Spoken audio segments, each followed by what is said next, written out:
Penguins fans, my name is Josh Yohe for Trib Total Media, reporting to you from Consol Energy Center, where Ray Shero met with the media for an hour. A very lengthy meeting, and Dan Bylsma followed him, and you know the news by now. Dan Bylsma has been given a 2-year extension to be the head coach of the Pittsburgh Penguins for 3 more seasons. There was some speculation out there that Bylsma's job was in jeopardy after the Penguins were swept by the Boston Bruins, but that's not the case. You will recall back a few months ago when the Penguins acquired Jarome Iginla, Ray Shero said the Penguins were all in.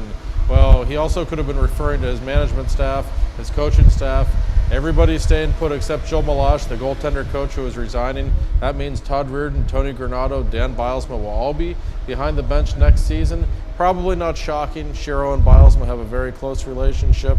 After the way the season ended, of course, nobody knew what might happen, but the coach will be back. And I think maybe the most interesting thing Ray Shero had to say today regarded his goaltender, Marc-Andre Fleury. Much like Dan Bylsma did a couple of days ago, Ray Shero passionately defended Fleury, and he said, yes, his play wasn't good enough. Things need to improve in the postseason. But he said Marc-Andre Fleury is our #1 goaltender, and he said we are not getting rid of Marc-Andre Fleury as long as he wants to stay here. And judging by what Fleury said following the postseason, you can bet that he wants to stay here as well. It's going to be a very interesting offseason. Lots of decisions have to be made. There are unrestricted free agents like Pascal Dupuis and Matt Cook. The Penguins would like to keep them. Whether or not they can, we don't know.